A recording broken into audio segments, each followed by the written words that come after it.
Don't mention your job. My mother said it while reapplying her lipstick in the church bathroom, not even bothering to look at me in the mirror. I wasn't going to— I mean it, Tessa. Nobody wants to hear about valves and catheters and whatever else you do. Boring. It makes people uncomfortable. She pressed her lips together, checked her teeth. Just smile and ask people about themselves. That's what normal people do at weddings. Normal people, as opposed to me. And for God's sake, don't bring up that award thing. It sounds like bragging, and the Thorntons already think we're trying too hard. The award thing. She meant the IEE Medal for Innovation I'd received 4 months ago, the highest honor in biomedical engineering. The recognition that my cardiac valve design had saved an estimated 12,000 lives since its FDA approval. But sure, boring. Nobody wanted to hear about that. I understand, I said, because I'd learned 36 years ago that arguing with my mother was like arguing with weather. Good. Now go find your seat. And try to look happy. This is Marcus's day. Marcus, my cousin, the golden boy of the Whitfield family, the one who'd coasted through life on charm and family connections, landing a VP position at my uncle's company, despite having no qualifications beyond his last name.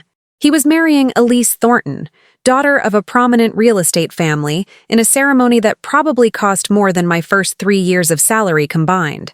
I found my seat at a table near the back. The placement wasn't accidental. My mother had requested it specifically, citing my tendency to monopolize conversations with technical jargon.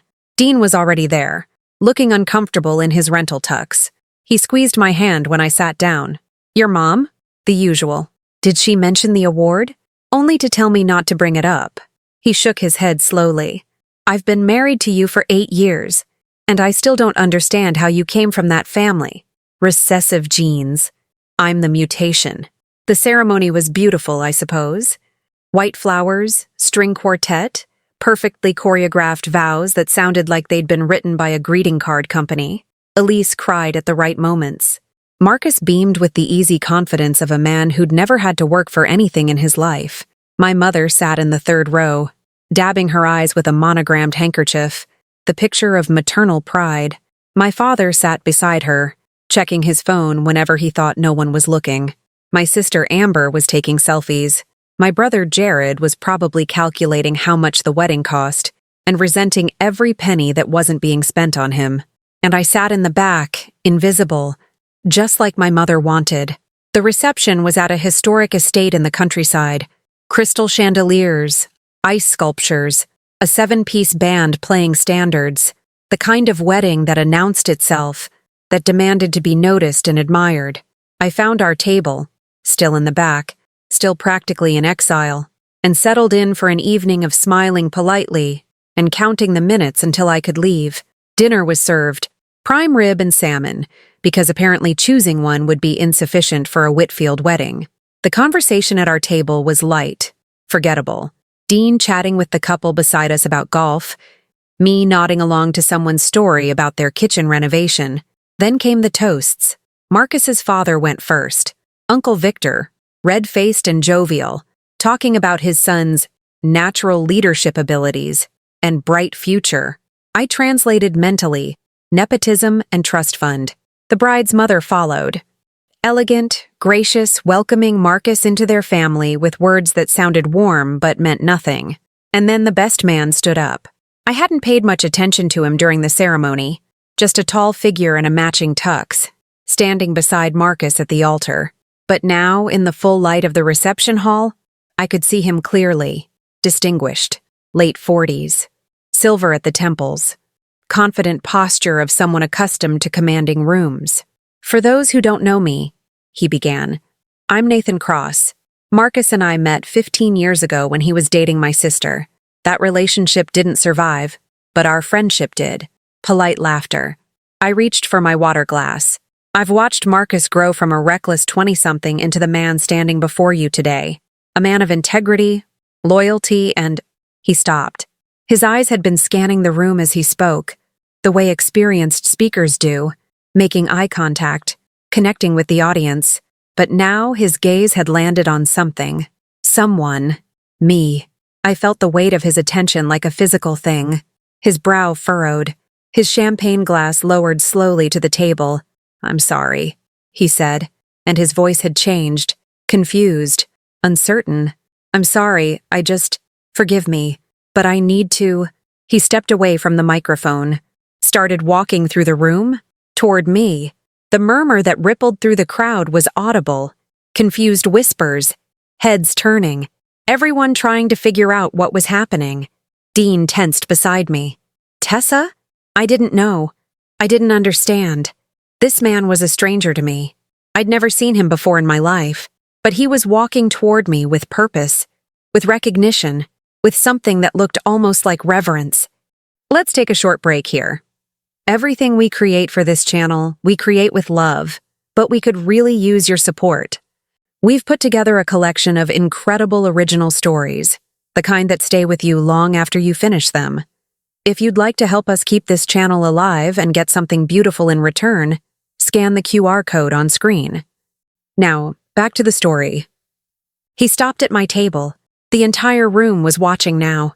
"I apologize for the interruption," he said, speaking to me but loud enough for nearby tables to hear. "But I need to know. Are you Dr. Tessa Whitfield, the biomedical engineer, the one who developed the cross-flow pediatric cardiac valve?" The name of the device hit me like a jolt of electricity. I'd named it cross-flow because of the unique bidirectional blood flow it enabled. It had nothing to do with him, with his name. But the coincidence was impossible to ignore. "Yes," I said. My voice sounded strange to my own ears. "That's me. Nathan Cross." Dr. Nathan Cross, I realized now, recognizing the bearing of a surgeon, closed his eyes for a moment. When he opened them, they were wet. 3 years ago, he said, my daughter was born with a congenital heart defect, hypoplastic left heart syndrome, fatal without intervention. The room had gone absolutely silent. She needed a valve replacement. The standard options weren't viable for a baby her size. We were running out of time. His voice cracked. And then her cardiologist told me about a new device, just approved, designed specifically for pediatric patients, for cases exactly like hers. I remembered. 3 years ago, the FDA approval had come through faster than expected. We'd rushed the first production run. Hospital after hospital had started requesting units for urgent cases. My daughter's name is Lily. She's 8 years old now. She plays soccer. She wants to be a veterinarian. A tear slid down his cheek. He didn't wipe it away. She's alive because of you. Because you spent years in a lab designing something that could fit in a heart the size of a walnut. Because you didn't give up when everyone said it couldn't be done. I couldn't breathe, couldn't speak, could only sit there while this stranger, this surgeon, this father, laid his gratitude at my feet in front of 200 people. "I've wanted to meet you for 3 years, he continued. "I wrote to your company. They said you preferred to remain anonymous, that you didn't do public appearances. I respected that. But now you're here, at my best friend's wedding, and I cannot let this moment pass without telling you what you mean to my family." He extended his hand. "Please, will you stand? Will you let me thank you properly?" I looked at my mother. She was staring at the tablecloth. Her face had gone pale. Her hands were clasped so tightly in her lap that her knuckles had turned white. "Don't mention your job. Nobody wants to hear about it. It's boring. 12,000 lives, including the little girl who played soccer and wanted to be a veterinarian." I stood. Nathan took my hand in both of his. His grip was warm, trembling slightly. "Thank you," he said. "Thank you for my daughter. Thank you for giving me the chance to watch her grow up. I will spend the rest of my life being grateful for what you created." The applause started somewhere in the middle of the room. It spread like wildfire. Chairs scraped as people stood. First 1, then 10, then 50. A standing ovation at someone else's wedding. For a woman who'd been seated in the back and told to keep quiet. I didn't know what to do with my hands. Didn't know where to look. Dean was on his feet beside me, his arm around my waist, and I clung to his solidity like a lifeline. Nathan wiped his eyes and laughed shakily. "I'm sorry, Marcus. I know this is your day, but some things can't wait for appropriate timing." Marcus was standing at the head table looking stunned. But then he smiled. Genuinely, I thought. Not his usual performance smile. "Are you kidding?" This is the best wedding story anyone's ever going to have. He raised his glass. To Tessa, family I apparently didn't appreciate enough. The room drank to me. 200 strangers, most of whom hadn't known I existed 10 minutes ago, raising their glasses to the woman in the back corner. I managed to say something. Thank you, I think. Some stammered acknowledgement of the honor. And then I sat down because my legs wouldn't hold me anymore. Dean caught me, held me, whispered in my ear, breathe, just breathe. I breathed. The room gradually returned to normal. Nathan finished his toast, the actual toast, about Marcus and Elise, and the band started playing and people began drifting toward the dance floor. But nothing was normal. Not anymore. My mother found me 30 minutes later. I was standing near the bar, still shaky, nursing a glass of wine I couldn't taste. Dean had gone to get some air, understanding that I needed a moment alone. Tessa. My mother's voice was flat, controlled. The voice she used when she was furious but couldn't show it. Mom, that was quite a scene. I didn't plan it. Didn't you? Her eyes were cold. You just happened to be at the same wedding as the one person who could turn your little hobby into a spectacle? My little hobby saved his daughter's life. 12,000 lives, Mom. That's not a hobby. That's not boring. That's my career. This was Marcus's day, and nothing about what happened diminished that. Nathan thanked me. People clapped. The wedding continued. Marcus seemed happy about it. Marcus is being polite. Your aunt is mortified. Then Aunt Diane can be mortified. I didn't do anything wrong. I sat in the back like you told me to. I didn't mention my job like you ordered. I was invisible, just like you wanted. I set down my wine glass. It's not my fault that someone else decided I was worth seeing. My mother's jaw tightened. You've always been like this. Always finding ways to make everything about you. Mom, I literally sat in silence for 2 hours. A stranger recognized me. I didn't seek him out. Didn't introduce myself. Didn't even know he was a surgeon. He found me. I stepped closer. And maybe that's what really bothers you. Not that I was recognized, but that I was recognized for something real. Something that matters. Something you can't dismiss as boring or embarrassing or not worth mentioning. That's not 12,000 lives, Mom. 12,000 people who are alive because of my work. One of them is an 8-year-old girl who plays soccer. Can you imagine how that feels? To know that somewhere in the world there's a child growing up because of something I created? My mother was silent. You can't, can you? Because you've never done anything that mattered to anyone outside this family. You've never built something, saved something, created something that outlasted you. And instead of being proud of me, you're ashamed. Because my accomplishments remind you of your own emptiness. The words came out harsher than I'd intended. But I didn't take them back. My mother's face went through something. Shock, pain, rage, before settling into the cold mask I knew so well. I see, she said. Well, I hope you're satisfied with yourself. She walked away. I wasn't satisfied. I wasn't anything close to satisfied. I was exhausted, overwhelmed, and suddenly very, very tired of being the family disappointment. Patricia Cross found me on the terrace an hour later. Nathan's wife. I'd seen her at his table, had watched her cry during his impromptu speech. Now she approached me with a hesitancy that didn't match the confidence of her silk dress and diamond earrings. Dr. Whitfield? Tessa. Please, Tessa. She smiled. I wanted to thank you personally. What Nathan said in there. He's been wanting to say it for 3 years. He practices it sometimes. In the car when he thinks I'm not listening. What he'd say if he ever met you. I don't know what to say. I never expected... Of course you didn't. That's what makes it mean something. She reached into her clutch and pulled out her phone. May I show you something? She swiped to a photo. A little girl, dark-haired and gap-toothed, grinning in a soccer uniform, grass-stained knees, ponytail askew, pure, uncomplicated joy. This is Lily, taken last week at her first game of the season. She scored a goal. I looked at the photo. At this child who would have been a statistic, a tragedy, a tiny coffin at a funeral. She's beautiful. I managed. She's alive. Because of you. Patricia's eyes filled with tears. I don't know what your family situation is, and I'm not going to pry, but I saw the woman at your table, the one who couldn't look at you during Nathan's speech. My mother. The woman who'd spent my entire life making me feel like a burden, an embarrassment, a failure to be hidden away. Whatever she's told you about yourself, whatever she's made you believe, it's not true. You are extraordinary. What you've done is extraordinary. And if she can't see that, the failing is hers, not yours. I broke. Right there on the terrace of a wedding I'd been told not to attend, had been seated in the back of, had been instructed to stay invisible at. I broke. Tears streaming down my face, shoulders shaking, 36 years of never being good enough finally crashing over me. Patricia held me, a stranger, a surgeon's wife, the mother of a child I'd saved without ever meeting.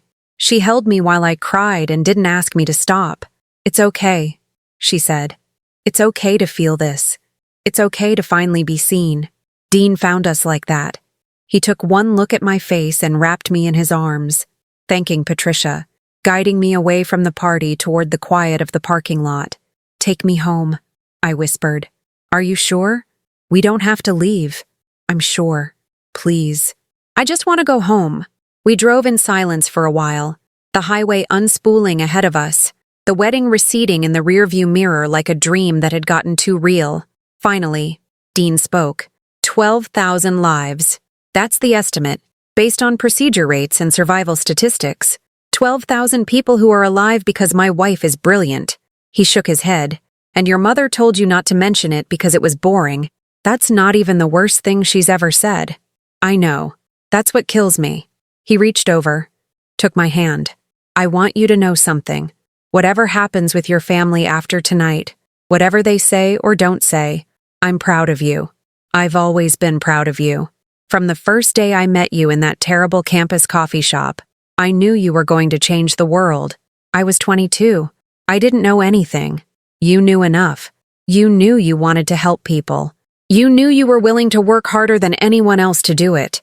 He squeezed my hand. 12,000 lives, Tessa. You did that. Nobody can take that away from you. Marcus called the next morning. I almost didn't answer. Assumed it would be some message from my mother, relayed through family channels, expressing her continued disappointment. But curiosity won out. "Tessa. Hey." He sounded different than I remembered. Less polished. More real. I wanted to apologize. For what? For the seating arrangement. For whatever your mom said to you to make you hide in the corner all night. For 30-something years of letting this family treat you like you didn't matter. I sat down heavily on my kitchen stool. This was not what I'd expected. "I talked to Nathan after you left," Marcus continued. "Really talked. He told me about your work, about the valve, about the kids who've been saved, and I realized I didn't know any of it.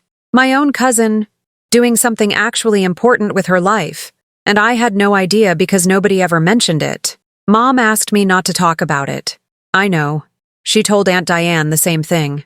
Don't get Tessa started on her medical stuff. She'll bore everyone to death." He sighed.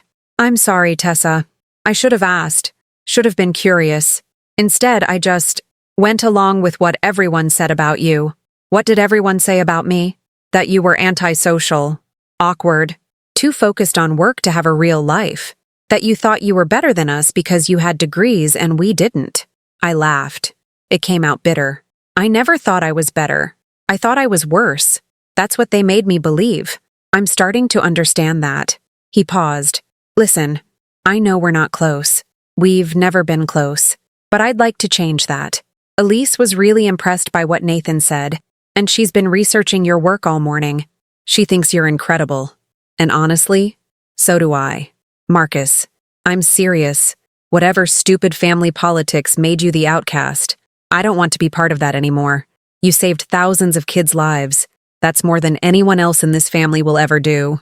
He laughed softly. "Including me. Selling insurance policies my dad hands me." I didn't know what to say. This was Marcus, the golden child, the favorite, the one who'd never had to fight for anything, and he was reaching out to me. "Thank you," I finally managed. "That means more than you know. Don't thank me. Just don't disappear again, okay? Let us know what you're working on. Come to family things without hiding in the corner." He paused. "And ignore whatever your mom says. She's been wrong about you for a long time. Everyone's starting to figure that out. The family fallout took months to fully develop. My mother didn't speak to me for 6 weeks. Then she called, stiff and formal, to inform me that Aunt Diane was hosting Easter and she expected me to attend. I went. Sat at a regular table this time, not in the back. Talked about my work when people asked. And people asked, because Nathan's speech had become family legend, the story that got retold at every gathering. My mother watched me from across the room. Didn't engage, didn't comment, but watched. Amber approached me for the first time in years. My sister, the Instagram influencer, the social media personality with 200,000 followers and nothing to say. Nathan sent me a video, she said, of his daughter playing soccer. She's really cute. She is. Mom said your work was boring. She said nobody cared about it. She did. Amber was quiet for a moment. I have 200,000 followers, and none of them will remember my name in 5 years. You have 12,000 people walking around alive because of you. She shook her head. I think I've been jealous of you my whole life. I just didn't know what I was jealous of until now. Amber, I'm not asking for forgiveness or whatever. I know I've been shitty to you. I just wanted you to know that I get it now. You're the one who actually did something with your life. The rest of us were just performing. She walked away before I could respond. The foundation launched 18 months later, the Cross-Whitfield Pediatric Cardiac Initiative. Nathan had proposed it after seeing how many hospitals still lacked access to affordable cardiac devices for children. We partnered with his hospital, secured funding from medical technology companies, started training surgeons in underserved regions. The press coverage was extensive. My name was everywhere. In medical journals, in news articles, in interviews I'd never imagined giving. My mother sent me a clipping, an article from the New York Times about the foundation's work, with my photo alongside Nathan's. Her note said, "Saw this. Mom. No congratulations. No, I'm proud of you. Just acknowledgement that I existed, that I'd done something worthy of the New York Times." It was more than she'd ever given me before. I kept the clipping anyway. Lily Cross is 11 now.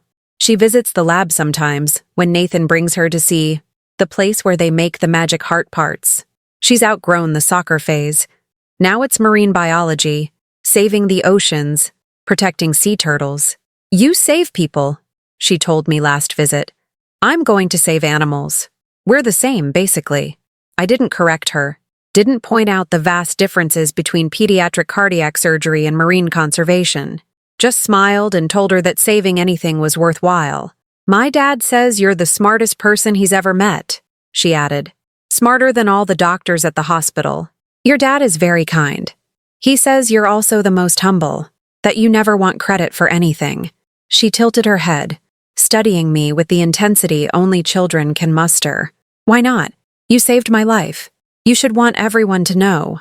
I thought about my mother, about the years of being told I was boring, embarrassing, not worth mentioning, about the way that message had sunk into my bones until I believed it.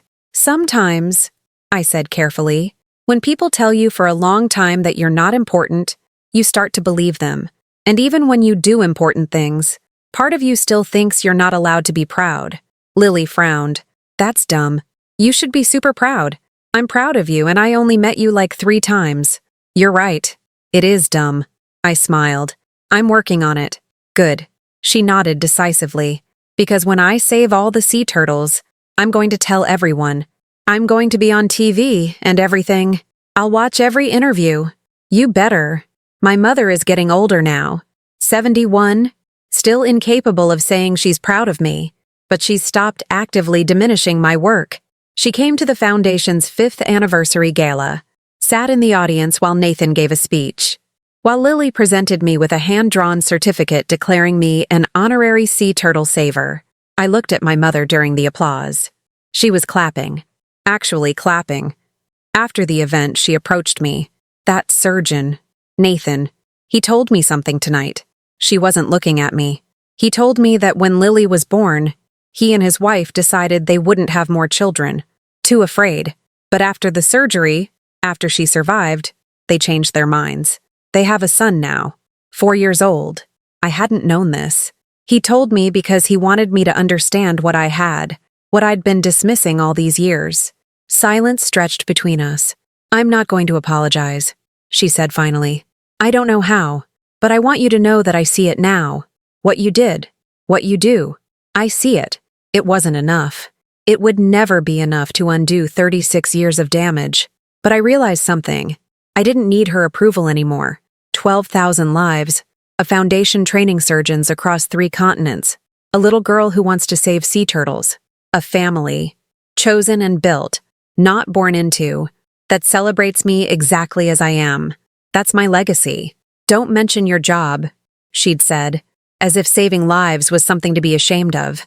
I mentioned my job, or rather, someone else mentioned it for me, and everything changed, not because I was recognized, but because I finally recognized myself, the woman in the corner, the one who was told to stay quiet, the one who changed 12,000 lives while her family looked the other way. That woman deserved to stand up, so I did, and I'm never sitting down again. Thank you for watching today's story. Every time you watch, comment, and share, it means the world to us.